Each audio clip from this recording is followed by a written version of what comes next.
अब ये तभी संभव हो सकता है जब चंद्रमा आपका देख रहा है 7th हाउस में। इसीलिए मैं कहता हूँ कि आपका जो लाइफ पार्टनर होगा वो एक स्क्रिप्ट राइटर या एक बहुत ही आर्टिस्टिक गाने गाने वाला, कुछ परफॉर्मेंस आर्ट करने वाला, है ना, ये सब चीज़ों से एसोसिएटेड हो सकता है वो फिल्म लाइन के लिए या किसी कॉमेडी शो के लिए, ये सब चीज़ों के लिए स्क्रिप्ट राइट करता हुआ मुझे नज़र आता है। अब हाउस नंबर 8 में जब हम पहुंचते हैं तो ये जो घर है ना, इसके अंदर ये मृत्यु का घर है, ठीक। और यहाँ पर लिखा है हाउस नंबर 2, और हाउस नंबर 2 के साथ बैठे हुए शनि, वो भी वक्री होकर, ठीक।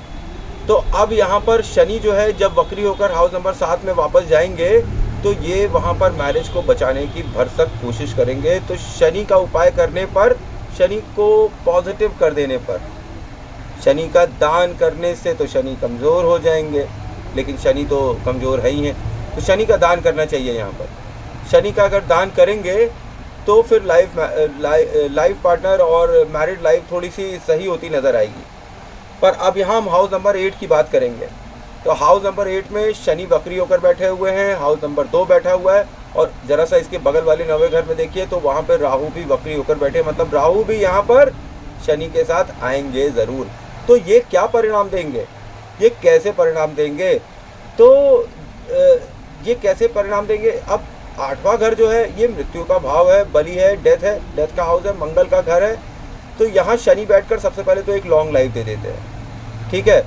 और ये अगर और प्लैनेट के साथ बैठ गए तो फिर ये यहाँ पर कोई ना कोई क्या कहते हैं, विष योग टाइप की चीज़ें देने लगते हैं। अब अनफॉर्चुनेटली इनके पास 9th हाउस में वक्री राहु है, जो यहाँ आकर शनि के साथ योग ज़रूर बनाएगा। तो अच्छा हुआ यहाँ पे चंद्र और शनि नहीं है, नहीं तो सिर पर चोट लग गई होती और लाइफ में अप एंड डाउन बनने लगते। चलो चंद्र यहाँ पर नहीं है। और यहाँ पर मैं एक चीज़ देखता हूँ कि इनके कमर पर तिल या चोट का निशान ज़रूर होना चाहिए। ये शनि का कॉम्बिनेशन 8th हाउस में इनको इंट्रोवर्ट बना देगा। अब शनि मंगल के घर में बैठा हुआ है तो फ्लक्चुएशन इन करियर ज़रूर देगा। करियर के लिए बहुत परेशान होना पड़ेगा, बहुत ज़्यादा डीप रिसर्च, पढ़ाई, पीएचडी, ये सब करना बहुत पड़ेगा। और राहु जब वक्री होकर वापस आएगा तो ये यहाँ पर चीटिंग इन मैरिज दे देगा। राहु जो है बैड फॉर मैरिज हो जाता है यहाँ पर, ठीक। और अगर मान लीजिए यहाँ पर केतु होता तो फिर ये मैरिज से अवे मतलब दूरी दे देता है, इंटरेस्ट लूज करवाने लगता है। लेकिन यहाँ पे राहु बैठा हुआ है तो यहाँ पे चीटिंग इन मैरिज देने जैसे चांस यहाँ पर दिखाई देता है। अब साउथ ईस्ट और नॉर्थ में कोई कोने में अगर आपके घर में कबाड़ उबाड़ इकट्ठा होना तो उसे बहन घर से निकाल दीजिए। ये नेगेटिविटी है जो आपकी लाइफ में और नेगेटिविटी पैदा करेगी, साउथ ईस्ट और नॉर्थ की डायरेक्शन में, ठीक है। और साउथ ईस्ट में सीला ना जाना, ऐसा भी देखा गया है ऐसे नेटिव के घर में। ये इनको एक्सीडेंट्स बहुत हो जाते हैं, इनके ज़्यादातर के एक्सीडेंट्स होते रहते हैं, यदा कदा अचानक से एक्सीडेंट्स होते ही रहते हैं। और इनकी छत पर लोहे का कबाड़ पड़ा होगा और इनके घर में कोई ना कोई बीमारी ज़रूर लगी रहेगी, ठीक। और यहाँ पर ऐसी प्रॉब्लम हो जाती है कि घर बनते बनते रुक जाता है, घर में कोई ना कोई खराबी आ जाती है घर भर में, और फाइनेंशियल प्रॉब्लम्स घर में आने लगती है। अच्छा, बंद गली का आखिरी मकान अगर इनका हो तो ये इनके लिए बहुत ही घातक सिद्ध होगा। और मेरा ये पर्सनल एक्सपीरियंस है खैर कि मेरी जो गली थी उसके अंदर मुझे याद है, हमेशा मुझे याद रह जाता है कि एक घोष और डे ब्रदर्स का घर था। तो वो पनप नहीं पाए, उन्हें अपना एक फाइनेंशियल फ्रॉड किया और भाग निकले वहाँ से, ठीक है। और उसके आगे फिर एक बंद गली में एक और मकान था, वहाँ पे कोरोना सबसे पहले गली में आया। तो इसलिए मैं बोलता हूँ कि बंद गली का आखिरी मकान जो है ये बहुत ही घातक सिद्ध होगा ऐसे नेटिव के लिए। और अपने आप की जो आपकी जो फ्रेंड सर्कल है इसको हमेशा अपडेट करते रहने चाहिए आपको, कि हमेशा आपको आपके आसपास क्या हो रहा है इसके बारे में आपको हमेशा जागरूक रहने चाहिए। और यहाँ पर चंद्रमा को अगर आप सही करें, चांदी का कड़ा पहन ले तो आपको सही फल मिलना स्टार्ट हो सकता है। 1 चम्मच दूध में पानी में डालकर आप अगर स्नान करिए तो ये भी आपके लिए बहुत ही शुभ फलदायी होगा। अब हाउस नंबर 9 में जब हम पहुंचते हैं तो यहाँ पर हम देखते हैं कि हाउस नंबर 3 और राहु वक्री और गुरु बैठे हुए हैं। अब राहु वक्री का असर मैंने 8th हाउस में बता ही दिया कि जब वो वहाँ पर टहलते हुए जाएंगे तो क्या हो जाएगा, वहाँ पर मैरिज में चीटिंग जैसी चीज़ें ज़रूर होंगी, ठीक है। और यहाँ पर जब गुरु और राहु बैठे हुए हैं तो ये अर्निंग जो है जातक को दे देता है, किससे, लॉ से, जुडिशरी से। ऐसी फील्ड में जातक को जाना चाहिए, इससे इसको धन भी प्राप्त होगा। या फिर ये डीप रिसर्च या स्टडी के काम में जा सकती हैं जिससे इनको अच्छा फल पैसे के रूप में मिल सकता है। और this is a good combination for lawyers and जजेस। इंटरेस्ट इन अदर रिलीजन्स, ठीक है, पीर मज़ार ये सब चीज़ें इनको यहाँ होती हुई दिखाई पड़ती हैं। हो सकता है इन्हें कोई मुसलमान भी परेशान करता होगा। मुसलमानों से ऐसे कोई ना कोई प्रॉब्लम हो सकती है राहु की प्रेजेंस से। मैंने अक्सर देखा है कि यहाँ पे जिसका भी राहु होता है वो उसको विधर्मियों से प्रॉब्लम होने लगती है। उसकी लाइफ में प्रॉब्लम क्रिएट करने वाले विधर्मी ही होते हैं। ये ज़्यादातर के केसेस में देखा गया हुआ है। नेटिव जो है वो थोड़ा ट्रेडिशन से अलग होता है, वो थोड़ा रेवोल्यूशन लाने वाला, अलग से सोचने वाला होता है। और ये नेटिव को लव मैरिज की तरफ पुश करता है, और वो भी other community, other caste, other religion के लोगों के माध्यम से। और कई बार ऐसे लोग धर्म भी चेंज करते नज़र आते हैं कि इतना ज़्यादा पागल हो जाते हैं कि धर्म चेंज करने के उतारू हो जाते हैं कि हमारे धर्म में पावर नहीं है तो चलो हम उस धर्म में चलें, वो ज़्यादा अच्छा धर्म है। दूसरे के धर्म की बड़ाई करने के लिए तैयार हो जाते हैं, ठीक। और यहाँ पर एक नॉन बिलीवर जैसी चीज़ें उभर कर आने लगती है। और एक ऐसा जातक आ जाता है जो अपने ही रिलीजन को मॉक करता है, क्वेश्चन करता है अपने ही रिलीजन को, हंसता है अपने ही रिलीजन को। और यहाँ पर ये कॉम्बिनेशन एक चीज़ और बताता है कि इनके घर में कोई ना कोई बूढ़ा आदमी होगा जिसे लंग इन्फेक्शन, सांस लेने की बीमारी होगी, उससे मर गया होगा, स्वर्गवास हो गया होगा मतलब, सॉरी। और या फिर उसे हार्ट अटैक हुआ होगा, हार्ट अटैक की प्रॉब्लम होगी घर के अंदर। किचन जो होगा वो घर के अंदर स्मोक देने वाला होगा, मतलब ऐसा होगा कि ड्राइंग रूम के अंदर स्मोक आ जा रहा होगा। वेंटिलेशन की प्रॉपर व्यवस्था नहीं होगी। ऐसा किचन होगा कि घर के अंदर जो किचन होगा उसमें जो भी खाना बन रहा होगा वो घर के अंदर आराम से स्मोक के स्मेल के रूप में फैलता होगा। यहाँ पर वेंटिलेशन इन होम बहुत ही ज़बरदस्त ज़रूरी है। घर में वेंटिलेशन होना, रोशनदान होना बहुत ही ज़्यादा ज़रूरी है ऐसे जातक का जिसकी कुंडली बैकग्राउंड में है। और ये यहाँ पर डीप अंडरस्टैंडिंग दे देता है। ये कॉम्बिनेशन ऑफ सीक्रेट नॉलेज, मतलब गुप्त विद्याओं का नॉलेज दे देता है। और आपको एंट्री दे देता है जुडिशरी, साइंटिस्ट के रूप में दे देता है। आप मतलब जुडिशरी के अंदर जा सकते हैं, साइंटिस्ट बन सकते हैं, रिसर्च फेलो बन सकते हैं, प्रोफेसर बन सकते हैं। ऐसी चीज़ें आपको यहाँ पर होती दिखाई पड़ती क्योंकि आप बहुत ही डीपली पढ़ती हैं। और यहाँ पे राहु जो है नॉलेज देता है मोर देन वन रिलीजन का। एक से ज़्यादा रिलीजन में इंटरेस्ट होता है और उसके बारे में अच्छी नॉलेज भी हो जाती है। नेटिव जो है वो बिलीव करता है एक यूनिवर्सल रिलीजन में, किसी एक पर्टिकुलर रिलीजन में नहीं। वो सारे रिलीजन्स को कंपेयर करता है और जो कहता है कि सारे धर्म एक ही बोलते हैं कि ये सही है। और रिमेंबर यहाँ पर ये गुरु चांडाल दोष है, तो ये यहाँ पर आपको क्या कर देता है, शॉर्टकट देता है फॉर अर्निंग मनी। तो posing as sadhu and making money is seen over here, मतलब लोगों के सामने बड़ा साधु बनना और संत बन जाना और अच्छी अच्छी बातें करना, उसके बाद उनका फ़ायदा उठा लेना, ये भी यहाँ पर दिखाता है क्योंकि ये गुरु चांडाल दोष जैसी चीज़ यहाँ पर खड़ा कर देता है।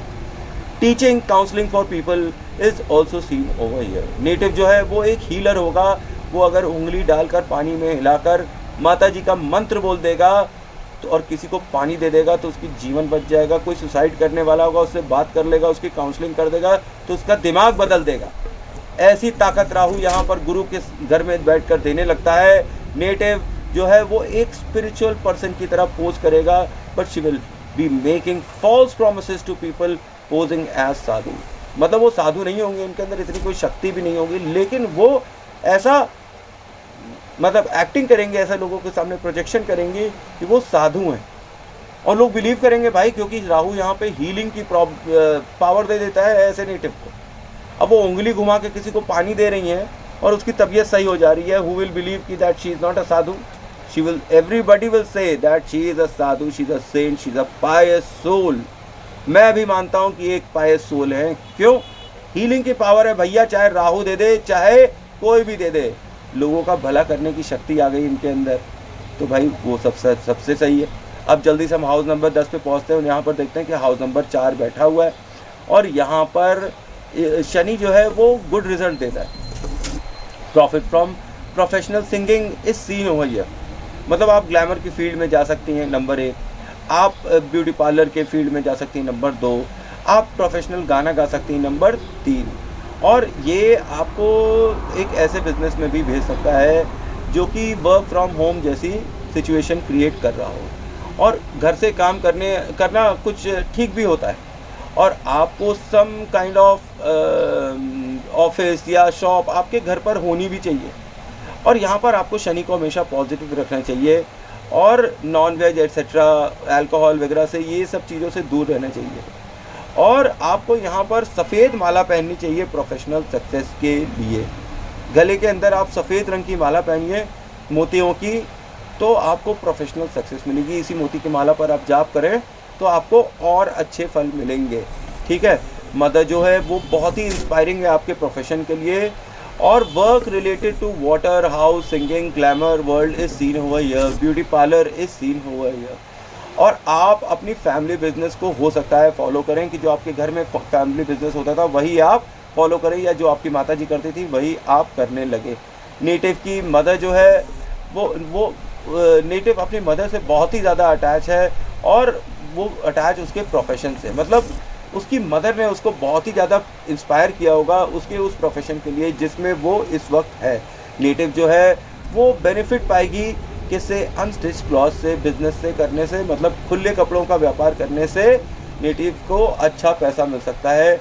नेटिव जो है बहुत ही इमोशनल है अपने प्रोफेशन के लिए, अपने काम के लिए। नेटिव जो है इमोशनली अटैच है माँ से, और वो भी अपने प्रोफेशन के साथ। ठीक है, जैसे वो माँ से अटैच है वैसे ही वो अपने प्रोफेशन से अटैच है। नेटिव जो है वो मदर की तरह बिहेव करता है अपने सबॉर्डिनेट से, और रिस्पेक्ट भी पाता है अपने सबॉर्डिनेट से अपने प्रोफेशन में। नेटिव जो है will not receive any kind of help from the colleagues, मतलब भले ही वो सब उसकी इज्जत करे, उसके कलीग्स, उसके लोग, पर एज सच उसके कोई कलीग्स उसकी हेल्प नहीं करेंगे लाइफ में in times of need. So partnership of any kind is bad for individual. ठीक है, तो self efforts is seen over here again. तो किसी भी तरीके की पार्टनरशिप इनको फिर से मना हो गई इस घर में, और फिर से अपने ही दम पर इन्हें जीवन में सब कुछ करने के लिए शनि बार बार बोलते हैं। हाउस नंबर 11 में पहुंचते हैं, और यहाँ पर हाउस नंबर 11 में पहुंचते हैं तो यहाँ हम देखते हैं कि हाउस नंबर 5 लिखा हुआ है। अब हाउस नंबर 5 जो है वो किसका है? फ्रेंड्स का है। सॉरी, हाउस नंबर 11 फ्रेंड्स का है, और जो 5 है वो लवर्स का है। तो यहाँ पर फ्रेंड्स विल बी लवर्स, मतलब आपको अपने दोस्तों के साथ प्रेम हो जाएगा। आपका कोई ऐसा दोस्त होगा जिसके साथ आपका प्रेम प्रसंग चल रहा होगा, या आप अपने अक्सर दोस्तों के साथ ही प्रेम कर लेती होंगी। और ये दोस्त जो होते हैं ना, ये आपके हमेशा फेवर में होते हैं। ये मतलब एकदम दांत कटी दोस्ती होती है आपकी, कि ये चाहे ईस्ट हो चाहे वेस्ट, चाहे शादी हो जाए चाहे ना हो जाए, उससे कोई फ़र्क नहीं पड़ता। आपका जो प्रेमी होगा, आपका जो लवर होगा, वो आपके हमेशा फेवर में बोलेगा और आपके हमेशा हित की बात करेगा। वो अपना हित कर देगा पर आपका हित नहीं होने देगा। ऐसे आपको प्रेमी मिल जाते हैं यहाँ पर। और यहाँ पर जो बच्चे होते हैं ना, चिल्ड्रन, क्योंकि house number 5 is children also, वो भी लकी होते हैं क्योंकि लक के घर में बैठे हुए हैं। बट यहाँ पर आप समझिए कि 5th हाउस सूर्य का है और 11th हाउस शनि का है, तो यहाँ पर चाइल्ड डिले या चाइल्ड में प्रॉब्लम होना, ये थोड़ी बहुत तो देखी गई है, ज़रूर देखी गई है। यहाँ पे पिताजी बहुत लकी होते हैं और वो स्ट्रिक्ट होते हैं एट द सेम टाइम, और तीसरी तरफ वो आपके दोस्त की तरह भी होते हैं। एक तरफ वो स्ट्रिक्ट होते हैं, दूसरी तरफ आपके दोस्त की तरह भी होते हैं। और help from lovers is always seen over here, और deep love is present over here. ठीक, हाउस नंबर 12 में जल्दी से हम पहुँचते हैं तो यहाँ पर शुक्र, सूर्य और बुध, और हाउस नंबर 6 बैठा हुआ है। अब सूर्य शुक्र जो है वो एक्सट्रीम लस्ट फॉर सेक्स दे देता है, और फादर जो होता है यहाँ पर गवर्नमेंट ऑफिसर होता है, और उनको हार्ट अटैक जैसी प्रॉब्लम हो सकती है। यूजलेस एक्सपेंडिचर ऑन फादर यहाँ पर दिखाई पड़ता है, पैसा खर्चा होता है पिताजी के ऊपर, कहाँ पर, हॉस्पिटल में खर्चा हो जाता है। सूर्य और बुध यहाँ पर बुध आदित्य राजयोग जैसी स्थिति खड़ा कर देते हैं। Profit from government services is seen over here, specially work related to jail खाना, दवा खाना, पागल खाना। ठीक, तो इन चीज़ों से कोई ना कोई एसोसिएशन होता है। विदेश जाने पर आपका अच्छा भाग्योदय भी हो सकता है, और यू कैन बिकम जज of some sort over here. और शुक्र यहाँ पर आपको दे सकता है पैसा, ठीक है, और आप अपनी विशेष जो है अपनी लाइफ में बड़ी रखिएगा। यहाँ पर शुक्र एग्जॉल्टेड हो जाता है, भले यहाँ पे शुक्र कैसा भी हो नीच का कहलाता है, पर यहाँ जो शुक्र का स्वभाव हो जाता है नीच का होने पर वो ये हो जाता है कि आप जो भी चीज़ें मांगे लाइफ में वो तरह की विश जो है ब्रह्मांड आपको पूरी करने की शक्ति दे देता है। और गवर्नमेंट सर्विस यहाँ पर होती दिखाई पड़ती है। Study in foreign land in scene over here. और यहाँ पर एक फादर जो है ये आपके विद्वान होंगे, और दादा या फिर आपके बहुत ही नाम वाले और विद्वान होते दिखाई पड़ते हैं। फादर जो है वो गवर्नमेंट पॉलिटिकल पार्टी से अटैच हो सकते हैं, गवर्नमेंट से किसी तरह से अटैच हो सकते हैं, किसी ट्रस्ट से अटैच हो सकते हैं। यहाँ पर ये गुड कॉम्बिनेशन मुझे दिखाई पड़ता है। पर नेटिव यहाँ पर चाइल्ड प्रॉब्लम ज़रूर फेस करेगी, और यहाँ पर जो इनके जिनसे भी ये प्यार करेगी ना वो काफ़ी दूर इनसे चले जाएंगे। जिनसे भी इनका मन लग जाएगा वो इनसे दूर ज़रूर चले जाएंगे। Extra marital affairs in many cases with big people in government is seen over here. मतलब कई ऐसे बड़े बड़े ओहदों पर गवर्नमेंट ऑफिसर्स होंगे, उनके साथ एक्स्ट्रा मैरिटल अफेयर्स होते ऐसे नेटिव के दिखाई पड़ते हैं। तो ये सावधानी बरतिएगा। शुक्र को उच्च रखिएगा, चंद्रमा को उच्च रखिएगा। 4th हाउस पॉजिटिव हो जाएगा। शुक्र को सही रखिएगा, सही डायरेक्शन में रखिएगा। आपकी बुद्धि पैसा कमाने और लग्जरी में लगी रहेगी, लस्ट में नहीं लगी रहेगी। तो ये था मेरा सूक्ष्म विश्लेषण। आई होप आपको मेरी इन्फॉर्मेशन अच्छी लग रही होगी। जय माँ काली, जय माँ तारा। आप सबका भला हो।